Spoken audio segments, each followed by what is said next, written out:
वबरकातुहू। नहीं दम ही नहीं है आपके जवाब में, ज़रा हो गया, बस 2 मिनट आपका वक्त ले रहा हूँ, एक अच्छा सा जवाब दीजिए। अस्सलामु अलैकुम व रहमतुल्लाहि व बरकातुहू। अब मेरे पास जो है 2 मिनट के लिए आपको कुछ मैं बातें बताऊंगा, आपके लिए बहुत ही अहम और ज़रूरी बातें हैं। उसके बाद मैं 6 सवालों का एक क्विज भी बना के ले आया हूँ, जो जवाब देगा उसके लिए मेरे पास चॉकलेट भी है।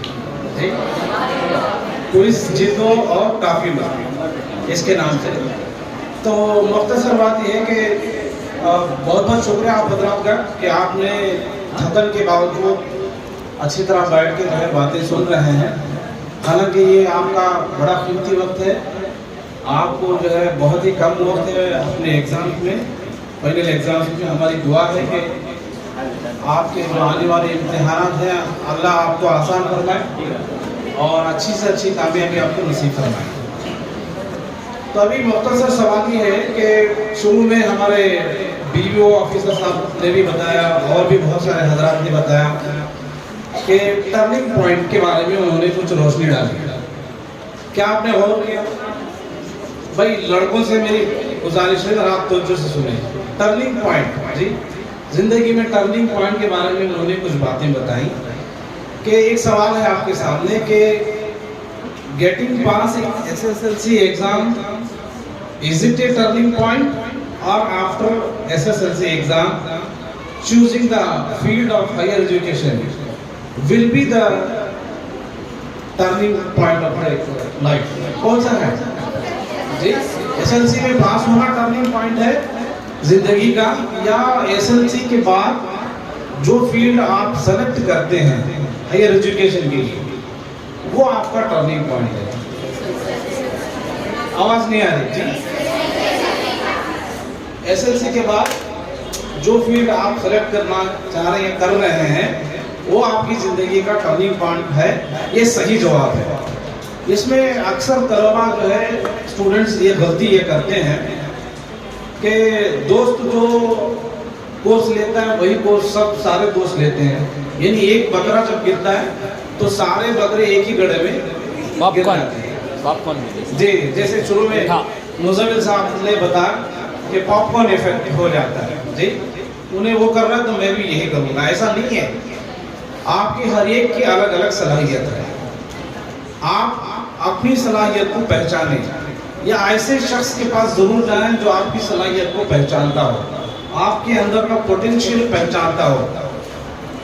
ये कौन पहचान सकते हैं? ये हमारे माँ बाप पहचान सकते हैं, आपके असातिज़ा पहचान सकते हैं, या आपके जो घर के खानदान के बड़े जो पढ़े लिखे समझदार हैं वो आपकी सलाहियत को पहचान सकते हैं, आपके पोटेंशियल को पहचानते हैं कि आपको क्या करना है। मशवरा लें, सोच समझकर अपने फैसले से कदम उठाएं, ठीक है ना? ऐसा करेंगे जी। तो टर्निंग पॉइंट वहाँ है जहाँ आप 10th के बाद जो फील्ड सेलेक्ट करते हैं, समझ रहे?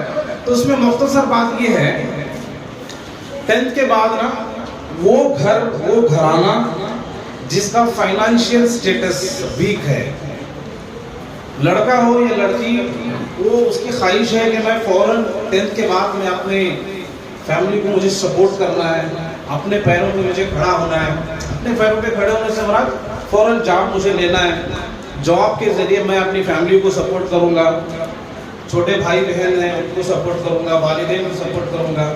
अगर किसी की ख्वाहिश इस तरह है, अपना घर का फाइनेंशियल स्टेटस वीक है, उसके लिए बेहतरीन मेरी जो एडवाइस है वो 10th के बाद सीधा जो है टेक्निकल एजुकेशन की तरफ चले जाए, क्योंकि साइंस BUC साइंस लीजिए या कॉमर्स लीजिए या आर्ट्स लीजिए, ये एक लंबा रास्ता है। लंबा रास्ता तय करने के बाद जॉब मिल भी सकता है, नहीं मिल भी सकता है, इसमें कंपटीशन भी ज़्यादा है। और 10th के बाद अगर कोई टेक्निकल एजुकेशन की तरफ आता है ना, तो सिर्फ और सिर्फ जैसे हमारे सर ने बताया कि उसको सिर्फ 3 साल का जो है इंजीनियरिंग, डिप्लोमा इंजीनियरिंग कर सकता है, या उससे भी कम आप अगर करना चाह रहे हैं तो ITI जो है 2 साल का, 1 साल का भी होता है। तो ये ऐसे टेक्निकल कोर्सेस हैं जिसके बाद जॉब आपको मिलेगा जूनियर इंजीनियर लेवल में, अच्छी कंपनीज में जॉब मिलेगा, सॉफ्टवेयर में भी जा सकते हैं, मैन्युफैक्चरिंग में भी जा सकते हैं। और बेंगलोर तो माशाल्लाह इलेक्ट्रॉनिक सिटी है, सिलिकॉन वैली है, बहुत सारी इंडस्ट्रीज हैं। तो किसी भी इंडस्ट्री में आप जॉब करते हुए पढ़ाई भी जारी रख सकते हैं। जैसे मैं खुद जो है मैं यहीं का पढ़ा हुआ हूँ, मेरी स्कूलिंग बंगारपेट में हुई है। समझ 10th के बाद हमने जो है टेक्निकल एजुकेशन पढ़ा जो है, उसके बाद में इवनिंग कॉलेजेस के जरिए जो है सारी तालीम हमने मुकम्मल की। यानी जॉब और तालीम दोनों को एक साथ लेकर हम चले हैं। ऐसा भी कोई करना चाह रहा है फैमिली को सपोर्ट करते हुए तो ये कर सकता है। ये मेरा मशवरा है आपके लिए। तो दुआ है कि आपको जो है अल्लाह ताला अच्छी कामयाबी दे और पॉजिटिव मोटिवेशन के साथ मेहनत करें। काम जो है कोई भी बच्चा किसी भी काम को करने के लिए बगैर मोटिवेशन के कर नहीं सकता। जब तक उसको मोटिवेशन नहीं आती ना, कोई भी काम नहीं कर सकता, चाहे पॉजिटिव मोटिवेशन हो या नेगेटिव मोटिवेशन हो। मोटिवेशन में दो अक़साम है। There are two types of motivation, one is positive और the other is negative. Positive motivation ये है कि जो है माँ बाप की खुशी के लिए पढ़ना, खुद को इज्जत हासिल के लिए करना, महल्ले के खानदान की इज्जत के लिए पढ़ना, इनाम हासिल करने के लिए जो मेहनत करना और पढ़ना, ये पॉजिटिव मोटिवेशन है। नेगेटिव मोटिवेशन ये है कि भाई फेल होने के डर से पढ़ना, फेल हो जाऊंगा तो गालियां पड़ेगी, खानदान में जिल्लत होगी, ये डर से जो है पढ़ना, ये भी ठीक है मगर ये नेगेटिव मोटिवेशन है। इसके असरात उतने अच्छे नहीं जितने पॉजिटिव मोटिवेशन के होते हैं। तो सब तालिब हजरात से मेरी तालिब इल्म हजरात से मेरी गुजारिश है कि पॉजिटिव मोटिवेशन के साथ आप चलेंगे। ठीक है भाई, इंशाल्लाह पॉजिटिव मोटिवेशन के साथ पढ़ेंगे इंशाल्लाह। अल्लाह सबको कबूल फरमाए। स्क्रीन में यहाँ बहुत ज़्यादा ब्राइटनेस होने की वजह से शायद आपको नज़र नहीं आ रहा। तो मैं पढ़ूंगा जी, मैं पढ़ूंगा। तो पहला सवाल ये है कि कामयाबी के लिए सबसे अहम चीज़ क्या है? कामयाबी के लिए सबसे अहम चीज़ क्या है? कोई बता सकता? बताने वाले के लिए चॉकलेट है मेरे पास।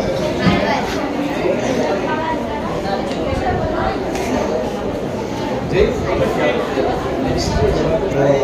हार्ड वर्क जी, माशाल्लाह। इनके लिए क्या नाम था जी? हाजिरा कौसर के लिए एक ट्रॉफी होने जीता। दुआ है नहीं, दुआ बाद में है, मेहनत पहले है। Hard work is first thing you have to do for the success. ठीक है भाई, कामयाब होने के लिए सबसे पहली चीज क्या है? वो हार्ड वर्क है, मेहनत है। मेहनत का कोई नेमुल बदल नहीं है। सुन रहे? मेहनत का कोई बदल नहीं है जी। मेहनत के बाद दुआएं असर करती है।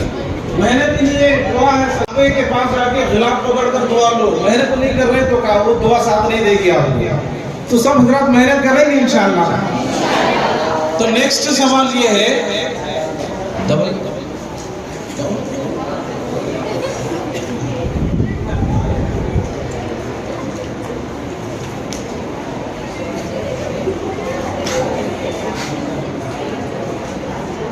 दूसरा सवाल ये है कि इम्तिहान की तैयारी में क्या सबसे ज्यादा मददगार होता है? जी हाँ, देख लीजिए आप जी, बोलिए जी। लड़के बताओ ना, एग्जाम के लिए सबसे हेल्पफुल चीज क्या है? लड़के बोलो, मैं लड़कों को देना चाह रहा हूँ चॉकलेट जी। कोई एक बच्चा बताओ ना। लड़की रेडी है। एफोर्ट, ठीक है, एफोर्ट भी जरूरी है। और जी लड़कियों में से बताइए जी।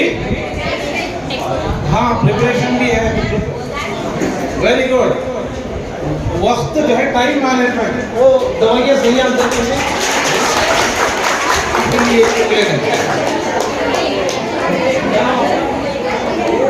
हुमैरा खानम ने सही जवाब दिया। वक्त की मनसूबाबंदी इसको कहते हैं। इम्तिहान की तैयारी के लिए एग्जाम की तैयारी के लिए सबसे ज़्यादा हेल्पफुल जो है वो आपको टाइम मैनेजमेंट है। समझ रहे हैं? सर ने भी बताया था कि जो है सब लोग इस तरह अगर चांद की रात भी चांद रात देखकर शॉपिंग को निकल जाए तो बहुत तकलीफ होगी। लास्ट ओवर बैट्समैन, इसको कहते हैं लास्ट ओवर में बैटिंग कर लेता हूँ, ऐसा नहीं होगा। टाइम को मैनेज करके जो है पढ़ाई करना है। करेंगे सब?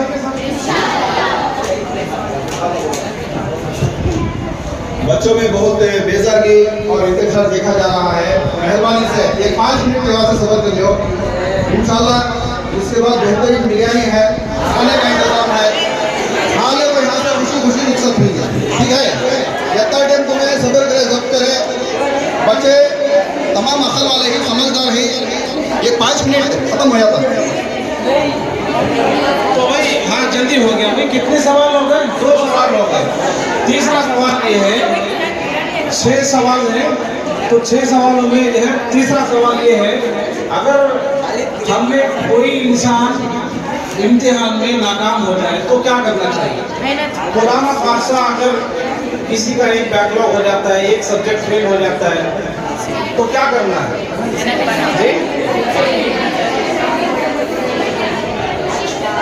माशाअल्लाह इन्होंने जवाब दिया, सही जवाब दिया। क्या नाम आपका? शाफिया जो है, शाफिया स्टूडेंट ने बहुत ही सही जवाब दिया कि दोबारा ट्राई करना। सही जवाब क्या है? दोबारा ट्राई करना है। ऐसा नहीं कि भाई फेल हो गए अब छोड़ो, फेल हो गए तो छोड़ दिए, ऐसा नहीं है। बहुत सारे बच्चे ऐसे हैं जो बहुत फेल होने के बाद उनको बिठा के समझाया गया तो फिर उन्होंने हिम्मत की और बहुत ही आला मुकाम पर इस वक्त में मौजूद है। तो हिम्मत हारना नहीं चाहिए। जैसे उन्होंने बताया कि जो है नाकामी भी बताया कि जो है failure is a step for first step for success. ठीक है, तो दुआ तो है कि अल्लाह तो किसी को भी जो है नाकाम ना करे, सब कामयाब होंगे। खुदा ना खासा अगर किसी के साथ ऐसा हो जाए तो हिम्मत नहीं हारना है, दोबारा ट्राई करेंगे। We will try unless we reach our goal. ठीक है भाई। चौथा क्वेश्चन ये है, इम्तिहान के दौरान एग्जाम ड्यूरिंग द एग्जामिनेशन अगर हमें बहुत ज़्यादा टेंशन हो रहा है, एग्जाम हॉल में यूजुअली होता है जी, इम्तिहान के दौरान सुकून नहीं है और सुकून को रखने के लिए हमें क्या करना चाहिए? जी जी वो तो ठीक है जी। एग्जाम हॉल में जब हमें जहन में सुकून नहीं है, टेंशन हो रहा है तो क्या करना है? जी यहाँ से सही जवाब आ रहा था, कोई बोला, बोलो जी। हाँ बोलो बोलो जी। बिल्कुल सही जवाब। तो क्या नाम आपका? मोहम्मद सईद ने सही जवाब दिया है कि लंबी सांस लेना, यानी गहरी सांस लेना। गहरी सांस लेकर आदमी अपने दिमाग को ठंडा कर सकता है। ठीक है, इसका तरीका है, डॉक्टर हजरात ने टेंशन के वक्त में जहन में सुकून लाने के लिए डॉक्टर साइकोलॉजिस्ट जो डॉक्टर्स हैं उन्होंने एक तरीका बताया है। नाक के जरिए लंबी सांस खींचना है और फिर थोड़ी देर के लिए उसे होल्ड करके रखना, फिर आराम से जो है मुंह के जरिए उसको रिलीज करना। इस तरह जो है चंद बार आप करेंगे तो आपके जहन में सुकून आएगा। ठीक है भाई, टेंशन नहीं लेने का जी। एग्जाम में अगर टेंशन हो रहा है तो थोड़ा गहरी सांस लीजिए, इससे दूर हो जाएगा जी। 5वां सवाल, अच्छी याददाश्त के लिए बेहतर तरीका क्या है? बादाम खाना, चॉकलेट खाना, बादाम खाना जी। बहुत जरा देंगे। ठीक है जी। अच्छी याददाश्त का मतलब ये है कि कोई स्टूडेंट कोई चीज याद कर रहा है, फिर जो है वो भूल जा रहा है, दूसरा लेसन पढ़ता है तो पहला लेसन भूल जाता है। तो इस तरह जो है बार बार भूलने की चीज है, भूलने की बीमारी है, याददाश्त उसकी कमजोर है। तो याददाश्त को मजबूत करने के लिए क्या करना होगा जी? मॉर्निंग स्टडीज, माशाल्लाह, ये भी ठीक है, मगर revision is the right answer. क्या नाम आपका? अफसा अंजुम ने सही जवाब दिया। इनके लिए एक चॉकलेट है, तालियां बजाएं इनके लिए। बार बार दोहराना और रिवाइज करना यही इलाज है भूलने की बीमारी का। इससे इसके अलावा कोई दूसरा सवाल। आप सब लोग चाय पीते हैं ना? चाय नहीं पीते, दूध तो पीता हूँ। तो चाय का जो कप है, चाय का जो कप है, उसका हैंडल किस साइड में है? लेफ्ट में है या राइट में है? ऐसा घूमे तो लेफ्ट, ऐसा घूमे तो राइट। तो सवाल थोड़ा ट्विस्टिंग है, आप इसको सोच कर जवाब दें कि चाय का जो कप है उसका हैंडल राइट में है या लेफ्ट में है? ऐसा घुमाती हूँ ऐसा।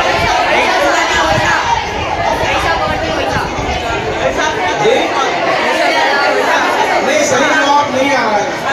बात लड़कियां जवाब दे रही कि जिस तरह पकड़ो वही उसी का साइड है, वो भी ठीक है, मगर that is not the right answer.